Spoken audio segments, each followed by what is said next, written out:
Why Racism Will Never End. Race in America, Part 5, on the Theo Keeps Talking podcast. My name is Theo. Welcome to the conclusion of the Race in America series, a multi-part series highlighting historical and continued systemic racism in America through the lens of police brutality, historical teaching of racism through revisionist history, financial racism, and racism on a social level.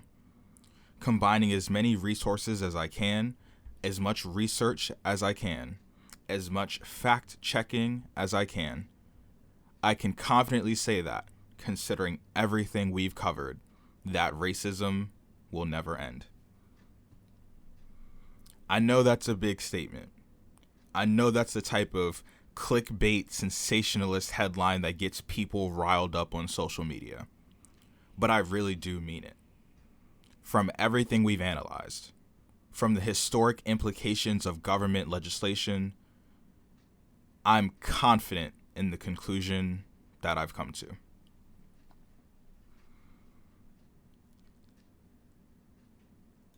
I believe that this is the one. That's all I gotta say. This is the one. This feels like my dissertation, This is the culmination of the best project that I've ever done. The most passionate I've been about anything I've ever created. I want to share some good news before we start. A member of the George Floyd family, George Floyd, who was tragically taken from us earlier this year, a family member reached out to me and asked if their foundation could use my TED Talk to be presented to younger kids and teenagers in their youth program as a sort of educational and motivational piece for them. I said yes. I shared all my information with them, and there could also be a possibility, an opportunity for me to create content for their foundation in the future as well. I was really excited to hear that I could share my message to someone else out in their journey, and really just hearing that made me feel so happy. I feel like that's what all this is about, that me sharing isn't just so I feel better about myself, but if I could help one person learn more or take the next step in their own understanding, then I've done my job. So some really good news. I know that if you've listened to these episodes before, there isn't much positivity involved.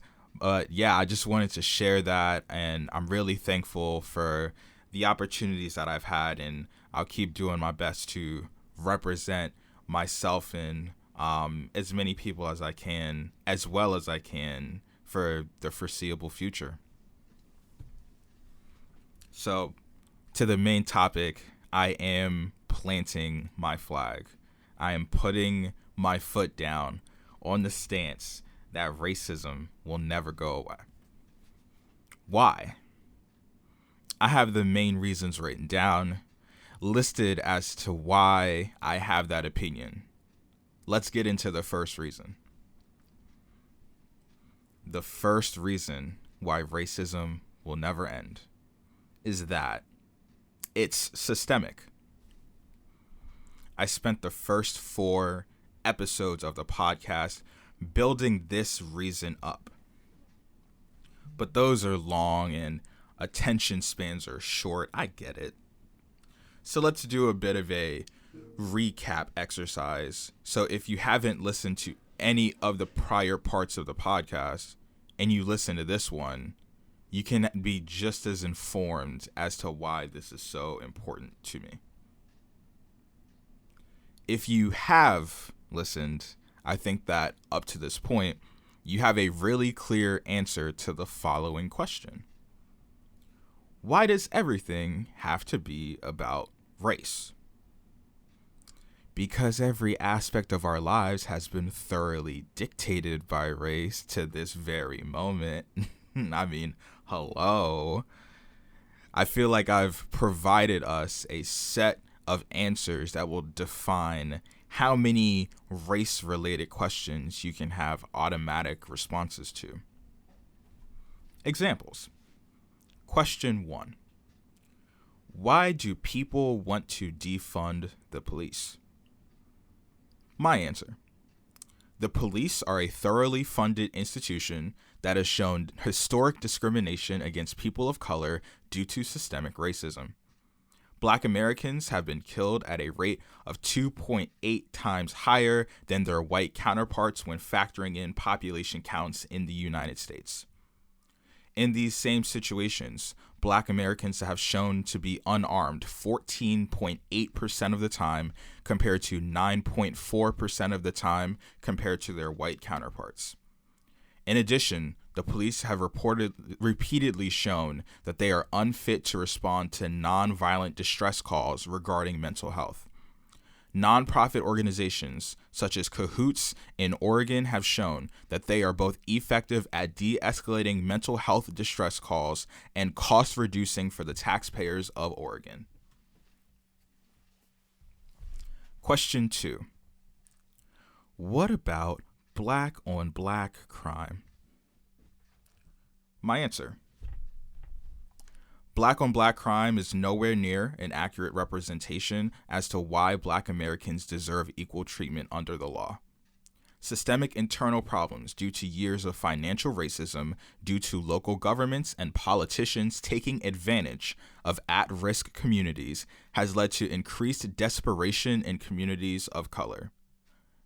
Historically, due to racist practices such as redlining, minority groups more often live together due to being unable to live in other areas due to their race. Desperation breeds crime. Crime is not inherent to one people group or another. Crime is about lack of resources to sustain living.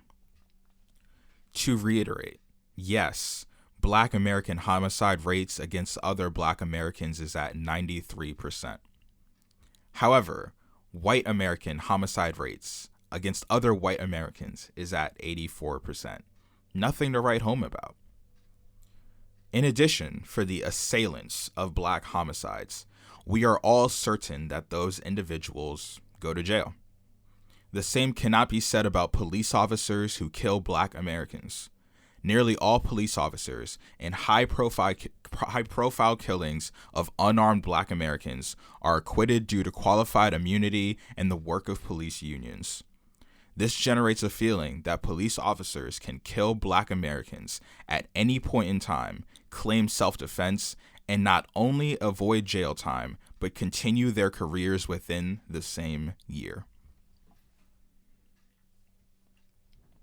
Question/claim number 3. They should protest peacefully. My answer. Then you wouldn't hear about it because you don't care. If you feel like there is a line that can be crossed in terms of protesting someone being killed, then you'll never be satisfied. People who say this will never be comfortable with whatever form of protest angry people choose. A Pew Research study during the 1960s civil rights movement showed that 42% of all Americans believed that the federal government was, quote, moving too fast in guaranteeing Negro voting rights and the rights of Negroes to be served in public places such as restaurants, hotels, and theaters. Think of it like that. Nearly half the country during one of the most important times in American history for racial equality believed that the federal government was moving too fast in ensuring that Black people could be served at restaurants, let alone vote. Remember, this was the civil rights movement. 42% of surveyed individuals. Nah, they're moving too fast. People like that would be satisfied with nothing. You sound like those people. Question/claim number 4. Why did they have to burn that? My multi-part answer. Anger. Systemic inequality breeds anger. Someone in your community, looking like you, being killed with no justice will only ignite the stored up pain no government has ever successfully fixed. I mean, did you see what happened in Philadelphia after the Super Bowl? Why did they burn that stuff? Penn State burns things on their campus after football games. Why do they do that? Depending on what the protest is for, people just don't care. Also, the non-peaceful protests caught your attention, didn't it? In Hong Kong, the demonstrations caught your attention. Then you did your due diligence and research, and then you understood. The Chinese Republic was reducing the freedoms to the people of Hong Kong. But for some reason, the same courtesies aren't extended to black people because you think the police and other United States institutions cannot do wrongs similar to how the Chinese government has wronged the people of Hong Kong.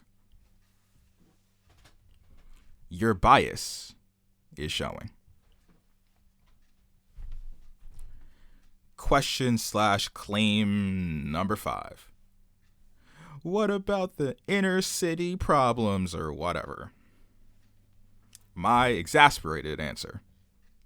No political party has ever fixed the systemic issues of any of the city's people that you would define as problem areas. It's all about resources. The key 5 resources to stimulate sustainability in any geographical location are mental health services, food, hospitals, schools, and houses. If you combine all of those places together, it has a really, really good name. It's called a suburb. And political parties do know this. When the ruling majority white parties coming fresh off the Civil War over the ability to own black people as property, they made sure that all of the things listed in the key 5 resources, if black communities owned them, that they had worse versions of them. That's what Jim Crow laws were for. Separate but equal versions of everything I listed to stifle the growth and development of black communities. It's a really simple thought process. If someone who wasn't allowed to go to school tries to open a school, how long is it before you have a school full of people who have been educated before? If those processes, like in 1957, the first integrated school, if that is the first time that a group of black people would have sufficiently adequate education, how long do you think those ramifications last? It was less than 10 people, I believe, that went to the first integrated school in 1957. That's under 100 years ago. That's a couple of generations ago. Don't blame the people who have been given these situations. Blame the people who put them in place. Claim number 6. America isn't racist. My answer. After the end of the Civil War in 1865, over the southern half of the United States becoming so enraged over their proposed inability to own black people as property, the United States became the worst version to black people of what Great Britain was to the white colonists. Taxation without representation, no voting rights, no ability to choose where free black people could work, no choice over where they could attend schools, no ability to choose where black people could live. Black communities were given unkempt, unfunded facilities and institutions to hope to build something for themselves, only for the federal government to not allow them to vote on how legislation could help them improve their own communities. For some very, very good scale here, I understand that, oh my goodness, it's all in the past and oh, it's just in black and white. It was just so long ago, right? Let's just do it like this. Think of any model car, like an antique car. That antique car was probably around when some of these stuff that I'm talking about was happening, right? If you want to do it sports wise, like just some sports concepts, right? Jim Brown, who is still alive, fought all of these fights that I'm listing right now from the early 1900s and all the way through, right? Kareem Abdul-Jabbar, MLK's he wasn't super duper old, right? The 1960s, which is a time period we're getting into, the civil rights movement, 1964. My father was born before 1964. This wasn't that long ago. We have to stop treating it like this. I know it's like, 100 years ago, but think of it like this. Only 100 years after the Civil War were black people nationwide allowed to vote. The Civil War was over. And for 100 years, black people were unable to determine how they wanted their future to be constructed by voting. Unbelievable. Claim I've heard, and let's just get this one out the way. Number 7. Why don't black people just work harder for what they want? In 1898, a white mob staged the first and only successful coup on American soil when they overthrew a pro-black governmental body and dismantled a pro-black city and economy in Wilmington, North Carolina. In 1921, a white mob burned down an area in Oklahoma known as Black Wall Street. The National Guard did not assist them. The news did not publish the story. Beginning in 1930, the new Federal Housing Administration made it so that homes in black areas received less federal funding. Black homeowners were not granted mortgage leniency or compounded interest to the value of their homes like their white counterparts. This was known as redlining. From 1960 to 1988, the campaigns titled The War on Crime and War on Drugs turned public dissent against civil rights activists, black communities, and enforced penalties for black Americans at 100 times the punishment index for a white counterpart who committed a similar crime. Suffice that to say, TLDR, why don't black people just work harder for what they want? Because the government keeps taking it away. We work as hard as humanly possible. The government just takes it away.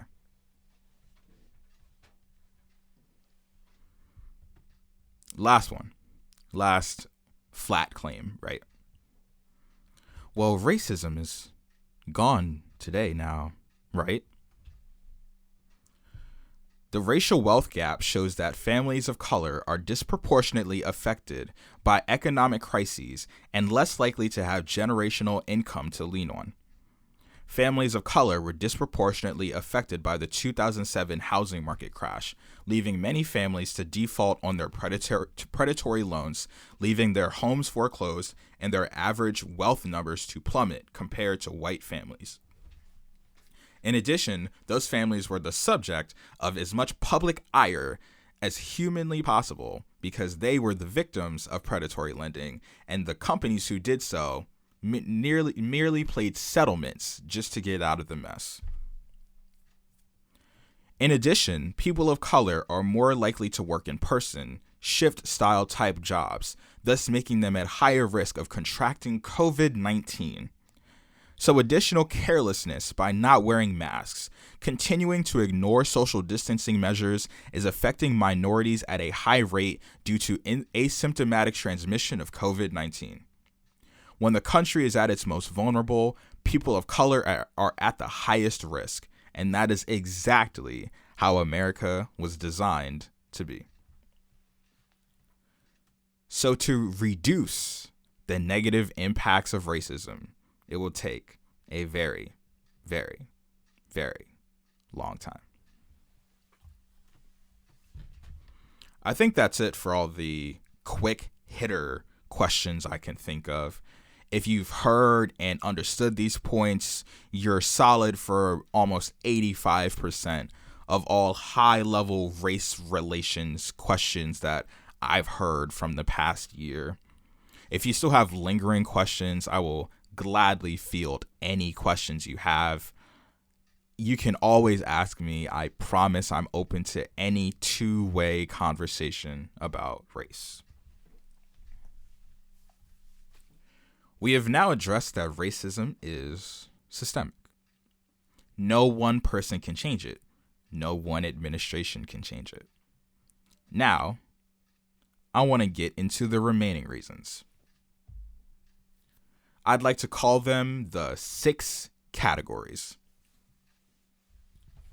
The full title is The 6 Categories of People Who Are Hurdles to Racial Equality. There is a distinction here. I don't believe that everyone who falls into these categories are racist, but they all stifle the progress of racial equality, whether intentionally or not. Category number 1 of the 6 categories of people who are hurdles to racial equality. Category 1. Overt racism.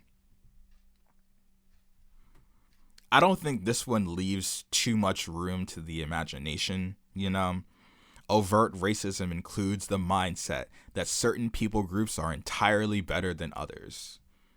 These people have pride in hate symbols, public display of hate symbols.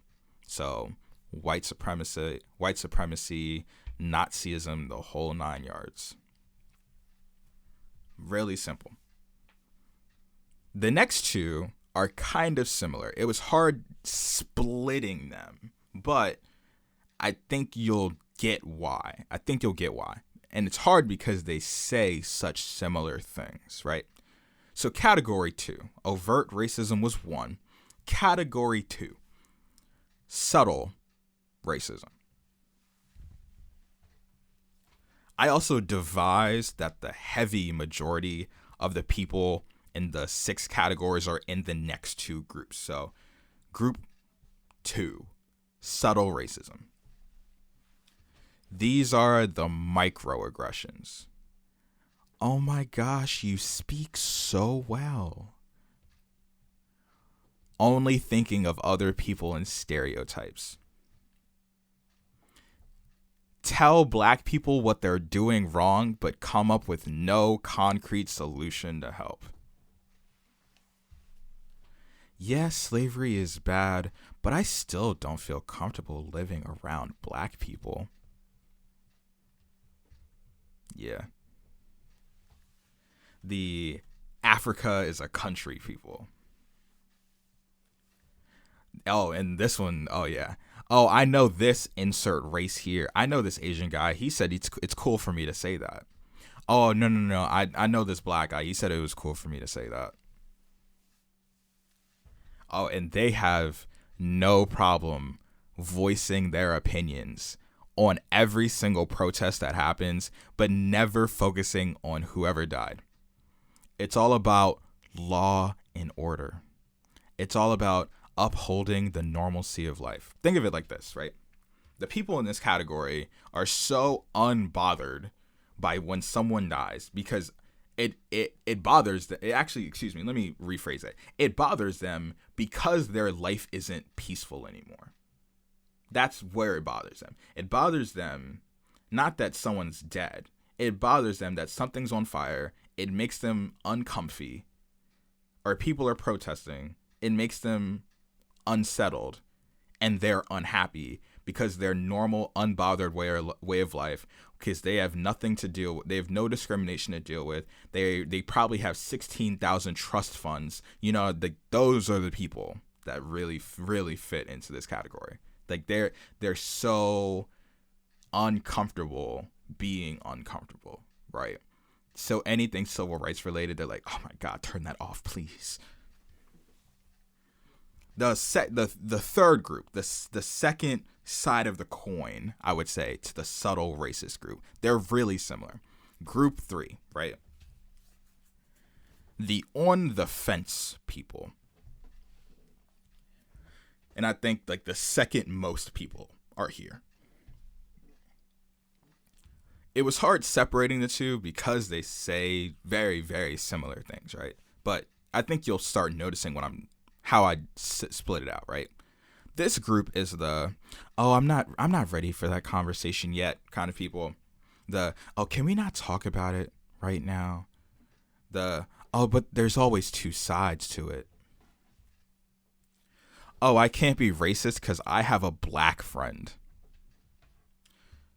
I think let's break that one down. Let's really break that one down. The reason why saying I can't be this because I have this is problematic is because if that person wasn't your friend, would you care about their improvement in society from a financial, safety, and educational standpoint? Would you give them the same benefit of doubt you'd give your friend if they were in that same compromising situation, right? Let's just say that person of color does something wrong, right? Or however you view it, they're in trouble in some capacity. And they are, you don't know them, right? Would you give them the same benefit of the doubt as your one black friend if they were in that same situation, right? If you don't, then you belong in this category, right? You are stifling racial progress in this country, right? If you say this and you do, like, in your heart of hearts, actually, like, you really aren't racist, I would highly suggest getting a different thing to say. We're all big kids now. Let's there's better ways to say it, because if you say this to like other, non-woke people, I don't know how to describe it, other non-racially intelligent people, just like, oh yeah, this can't be because I got this, and they'll just take it and laugh and ha ha ha ha and talk about like their 16 mansions or something like that. If you say it like that, those people obviously won't press you because they'll be like, of course, that sounds so right. But if you say it around other, socially conscious individuals with, a below average sized 401k, because I'm 23 years old, I would suggest that you relocate your faith. All right, that sentence is not good enough. Another thing that this group, the on the fence people, the one other thing they try to do is really funny, right? Yes, MLK is my favorite person of all time, but I don't think people today are handling these things the right way. What? We got this really, really big rift in our historical society that MLK and Malcolm X were like two drastically different individuals. So people just like take if you go to an MLK supporter, but they're also opposed to right now, they'll be like, oh my God, but Malcolm X, what a ruffian, you know what I'm saying? But if you saw what happened at the protests that MLK would orchestrate, you would be like, oh, Malcolm X did this. I'm like, no, that happened at something MLK organized, and I'm just like, you gotta actually read about these kinds of things, okay? For these people, the on the fence people, there's always an excuse. That's what I'm trying to hammer at here. There's always an excuse for them to not agree with you. You know where you can find these people en masse, like the subtle racist people and the on the fence people, there's one place they're always at, no matter what. They're always here, right? Facebook.com. All over Facebook. All over Facebook. Oh my goodness. They are like, Theo, you might have given a TED talk on this exact reason, but I watched this one thing on Fox News and I'm like, okay. I mean, I'm not here to credentials flex, but let's stop. All right. Don't do this. All right. I know I'm not here to embarrass nobody. This is supposed to be public discourse, but one of my old 4th grade teacher came at both me and my girlfriend sideways on Facebook when we were just voicing our thoughts on something. And obviously I'm not going to BS y'all, right? That's just not how it is. And I'm not going to BS anyone on Facebook. I was talking about how I felt in America, right? There weren't really many facts involved. It was really just me expressing how I felt. And my 4th grade teacher comes in out of left field saying Theo, I think you just got to understand that these police officers are people too. And I'm just like, huh?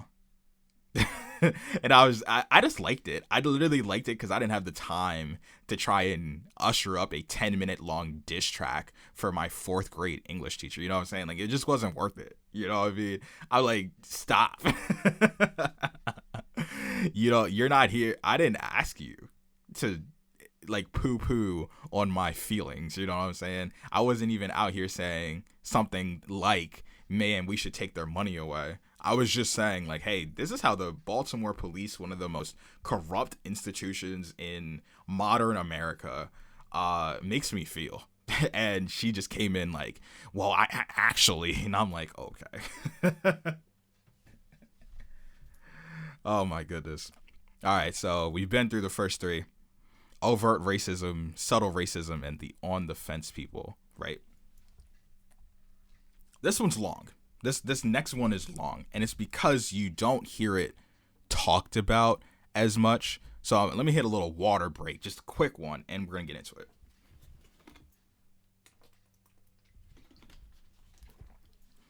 That water break is brought to you by absolutely no one. I am not sponsored. But if I had to say anything, Aqua Panna is just the greatest water of all time. Thank you. So, group 4. Internalized racism. Internalized racism. This is literally never covered on like TV. Ever. You hear about it sometimes from like Twitter, but you don't really hear about it on TV. Here's what it is. Internalized racism shows itself in numerous ways, but the number one way is the pick me way, right? An example being when minority populations leapfrog over the obvious systemic problems America upholds against people of color because they themselves didn't go through it. There are many, many black people that I have seen say that racism doesn't exist because they haven't experienced it before. This happens when immigrants shame other immigrants for becoming citizens the, quote, wrong way, when we all know it's an incredibly lengthy, arduous, and often hopeless process for people trying to save their families' lives. This happens when black people publicly vilify aspects of the black community to appease to non-black Americans. These people are dangerous because they appeal very, very well to racists and make them feel comfortable being racist. It's like, well, if I hate this about black people and this niche group of black people completely agree with me, I can't be wrong. I have a term I'm going to put out there, and I've said this multiple times over the course of the year, but it's going into the podcast, you know, it's getting tucked away. in my intellectual property, right? Oppressor apologists. We're still under internalized racism. Oppressor apologists.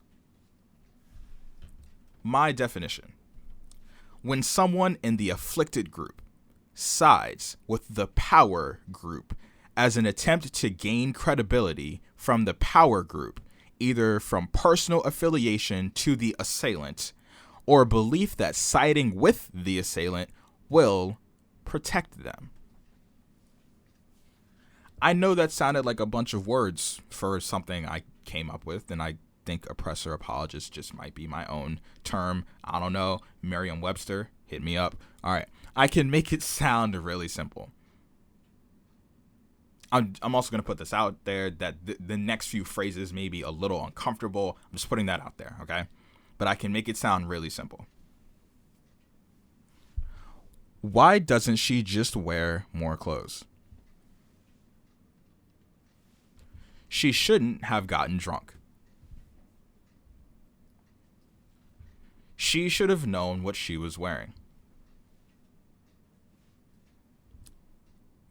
Is that jogging your memory? Sorry, I have a few more. He should have just listened to what the officer said. He shouldn't have had his hood up. He should have just followed instructions better. Make sense now? The blame, the burden isn't getting placed on the people who did the power group who did what's wrong. It's always on the victim. Oppressor apologists. And it happens in such strange ways. Like when other people cape for people who commit acts of sexual assault, how can people defend those people? And that's both ways, both genders. I don't understand how women who can just openly defend men against their friends who do that to someone. I can't see how guys can openly blame the girl and not reprimand the guy. What? Same thing with police matters. When black people put the burden on the person who was killed instead of the police. What? When other people of color do it too. Unbelievable. Can't you see that won't save you? There was this video. All right, man, this one's gonna be tough. So there was this video one of my friends sent me. It was from this company or whatever called PragerU, Prageru. And he had said that his friend sent it to him in the midst of the civil rights demonstrations this year. His friend sent it to him as their reasoning as to why they don't think that black lives matter. So that's the ammo here. That's the context of this video, right? My friend, who isn't black but also my friend, great guy, right? Completely agrees with me on everything, right? Most things. But anyway, he's cute. So the point is that his friend sent this to him to uphold their reasoning as to why they believe that black lives don't matter. That's the context, okay? The video started with a group of black men attacking the Black Lives Matter movement with some largely baseless claims, preceded by a black man illustrating the, quote, 5 main things facing blacks in America. And the entire time through this 8-minute video, I was just seething. I was rolling my eyes so hard it was starting to hurt. right? His premise was that there are 5 issues in the black community, which, true or untrue, was completely inappropriate for him to do. Why? Because it's basically just fodder. All of the top comments, which, are from people that would never get a cup of coffee with me, they were like, wow, I needed this. Wow, I can't wait to show my family this. Oh, the libs don't want to talk about this. Wow, it serves black people right. Like, these are the top comments, right? None of them were from black people. Some of the, comments were, but they were geared towards a certain demographic, a certain mindset, right? So it's clear that those people just needed that one video to affix themselves and plant themselves more firmly in their racist stances. Oh, and the cherry on top of that ignorant pie was that I would consider all of those issues internal black community issues, right? But that's exactly why the video is so dangerous. Internal problems should never disqualify people who want equal protection under the law as American citizens. But their audience was just foaming at the mouth, who were ready to have any reason to turn their ears off towards the many black people and people of color who are crying out for equality this year. I mean, that absolute cow manure laced video had the audacity to say that baby mamas are a reason why the black community isn't where it needs to be right now. Huh? What does being killed by the police have to do with that? What does centuries worth of legislative racism have to do with that? He even brought up that 1% number of white on black homicide rates, but completely left out that those people don't get arrested, but that 90+% number of black on black homicides, these social terrorists love using against us. He was all over that. It was all throughout that section of the video. And of course, he left out the context that those people actually go to jail, because if there's anything we know, if a black person does anything wrong, they are certainly going to jail.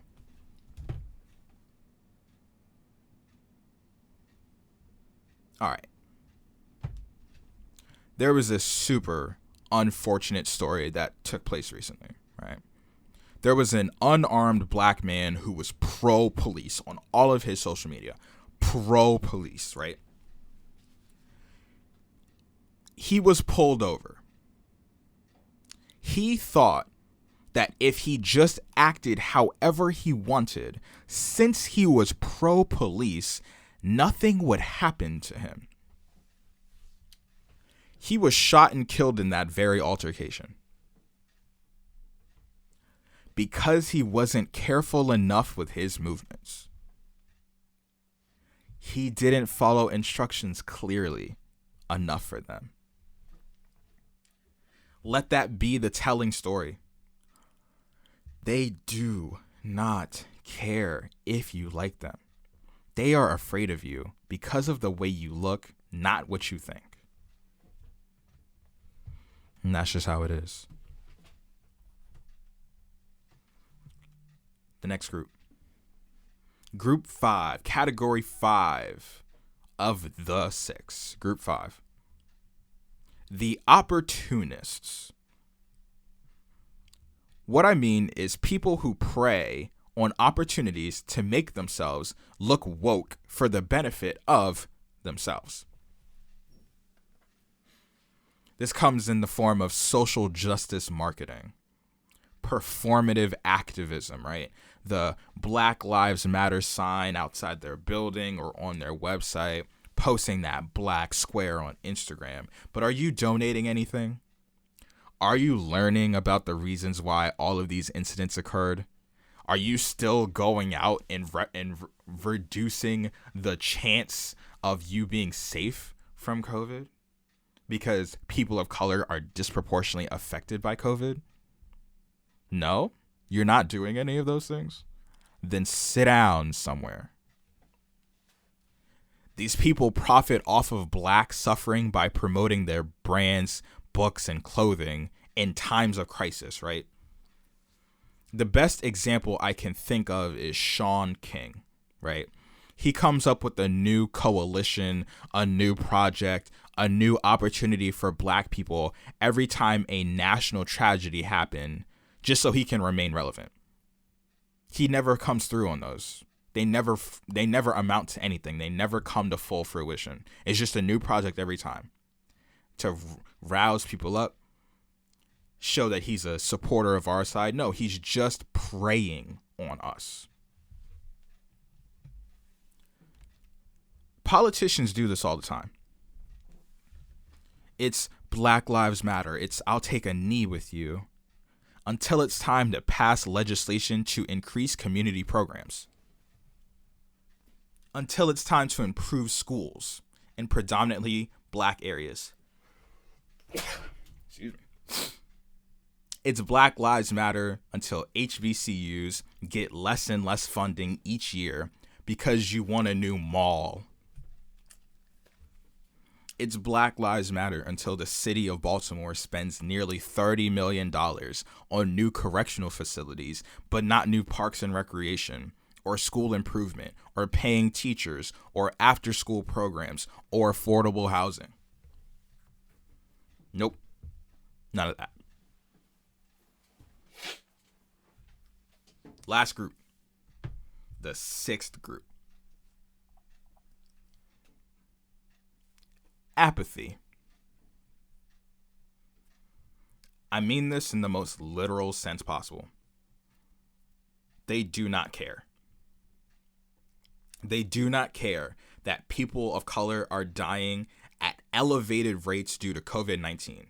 That brunch is far too important. That birthday party just has to happen.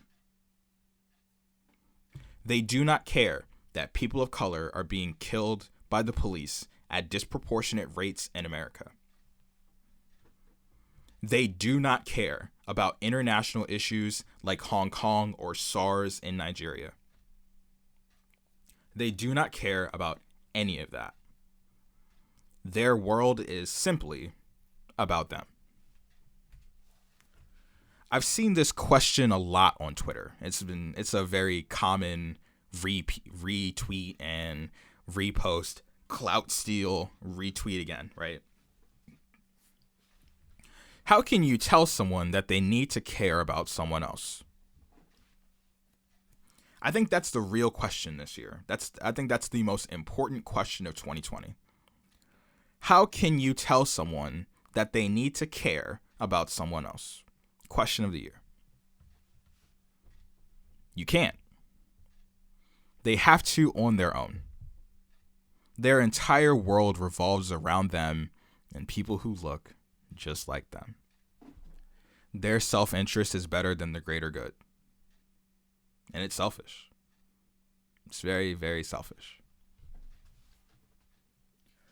I'll be transparent about this. I think I can talk about this. I tried to have a conversation this year with someone I thought was close to me about race in general. The starting point of the conversation was white privilege, which is basically the ability to not care about race issues in America because they do not negatively impact you in any substantial way. That is a very rough definition, but we were just trying to warm up the conversation by talking about white privilege and then branch into other topics. Approximately 45 minutes later, we had gotten nowhere. This person was so fixed on the fact that they couldn't be racist and that they couldn't have white privilege that they didn't even listen to me. Now, my kind, endearing listeners, you know that there are times I can get caught up emotionally and how frustrating some of this information can be. But I do my very, very best to be fair, to be transparent, to be thorough with my fact checking. But me getting completely tuned out in that moment was like a slap in the face. I do my research, I do my due diligence, but that conversation, that moment had me realize if I can't do this with someone who already knows me, it's impossible. Someone like me who prides themselves on deep explanations and good expression of thoughts and ideas and proper terminology and pace and intonation got completely brick-walled by someone who just didn't want to hear it. Someone who proclaims they care about me threw away all the things I had to say. It was one of the lowest single moments of my life. And it happened a couple of months ago. And to those reasons, the systemic racism, the multiple kinds of people, the overt racists, the subtle racists, the on-the-fence people, the internalized racism, the opportunistic racism, and the apathy, to all those reasons, in their entirety, I can conclude that racism will never go away.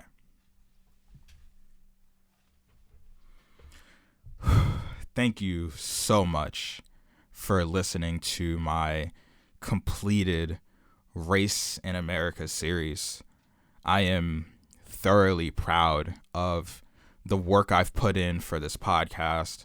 I really appreciate anyone who tuned in for even 30 seconds. I would say the most important thing, if you take anything out of what I've said, is to keep learning. I shouldn't be the final source for all of the things I've talked about. I want everyone, if they feel skeptical about anything I said, to ask me, to ask someone else, to do personal research about it. If I got all my information from the same places, I would have never gotten to this level of understanding. I think that everyone can do better in every aspect of race relations. I still have a lot to learn myself, and I want to continuously learn and be willing to listen as well. Thank you so much for tuning in. Have a good day. Please stay safe, and I hope to catch you next time.